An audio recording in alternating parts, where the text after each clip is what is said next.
nangyari. Tapos, siguro they were there, like nakaupo lang ako sa labas kasama ko yung kapatid ni Chloe, ganyan.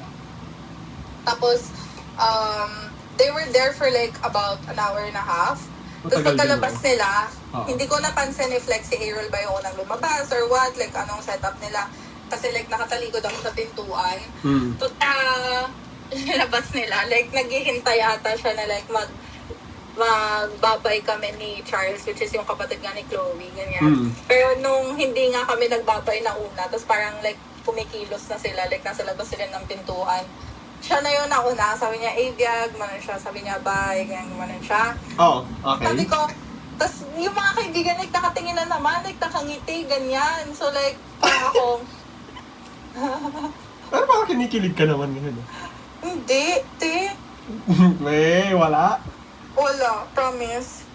Natatawa ka lang sa sitwasyon. Naiirita nga ako sa kanya kasi like, bakit ang bitter, bakit ang salty? Kala mo naman sobrang tagal na ng, alam mo yun, ng pinagsamahan whatsoever, ganyan. And like, this is not the time to be bitter or like salty because, bitch, like tayo-tayo na nga lang, like yung kasama ni Chloe, tayo-tayo na nga lang yung, hindi naman sa pagtutrauma bonding, pero like, tayo lang yung nakaka-relate sa mga pinagdadaanan natin ngayon. Yung parang gano'n. Yes.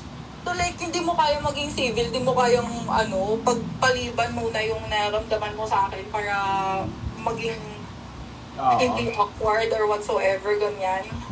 So like, parang yun lang yung point ko. Kasi ako like, kaya ko maging civil whatsoever, like, scary lang. Tapos, biglang sabi niya like, bye, ganyan. Tapos lahat sila nakatingin. Sabi ko, bye, take care. Pero nung sinasabi ko yun, like, doon ako nakatingin sa mga kaibigan niya, sa mga babae na nakangiti. Tapos, sabi niya, tapos sabi ni, pasok ako sa loob. Tapos sabi ni Chloe, ano daw nangyari? Bakit parang may naiinig daw siya na nagtatawanan sa labas? Sabi ko, parang tanga yan si Aerol. Sabi ko, awkward. Like, parang naghihintay pa ata siya na ako yung unang magbabay sa kanya. Anong gagawin ko sa kanya? Like, gumagano-ganon ako. Di tawa na naman ng tawa tong kaibigan ko. Tapos sabi niya, ano tawag doon? Ano daw nangyari sa labas? Kinediconnect ko sa kanya. Tinanong ko din siya, ano nangyari sa loob? Like, anong pinag-usapan nyo? Ganyan. Tapos sabi niya na, like, napasok daw ako sa topic kasi pinasok daw ako sa topic ng isang kaibigan na babae, like si Kate, like sabi na, buti lagi nandito si Avia, buti may kasama ka, ganyan. Tapos, like, pwede puri-puri si Chloe na like, kaya nga, like, I feel bad, then nag-leave pa siya sa work. Kung iisipin mo, wala pa siyang leave sa work kasi bago lang siya sa work niya. Oo nga, gets. Tapos like, ano tawag doon, like, sabi niya na, ilan days yung leave mo pala?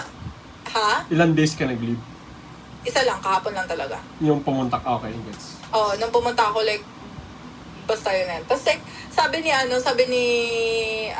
Chloe, buti nga nakapunta si Aerol kahit alam niya nandito si Avia eh. Tapos yun na. Wow, thank you! Oo, sabi, kaya na, ang ingay nila dun sa loob na nagtatawanan, yun na pala yung na yun. Topic, Yung chismis na yun, ganyan. Tapos parang sabi ni Aerol na, na wala yun, gumaganon lang daw, ganyan. Pero even before that, like, yun lang yung interaction namin sa hospital.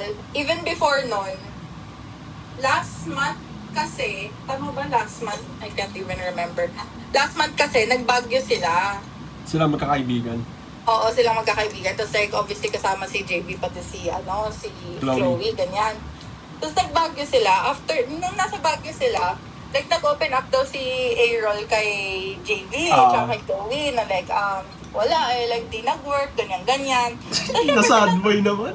Oo, tapos syempre tinanong nila na like, bakit hindi nag-work? Ano ba nangyari? Ganyan.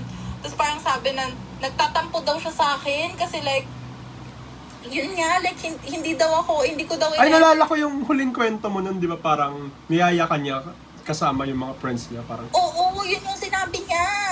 okay. Kila Yes, JB yes. na like, hindi ko daw ina-entertain yung idea na like, pakilala siya sa friends niya, whatsoever, ganyan. Tapos nung sinabi niya daw yun kay JB, pati kay Chloe, Oo. like, napakamot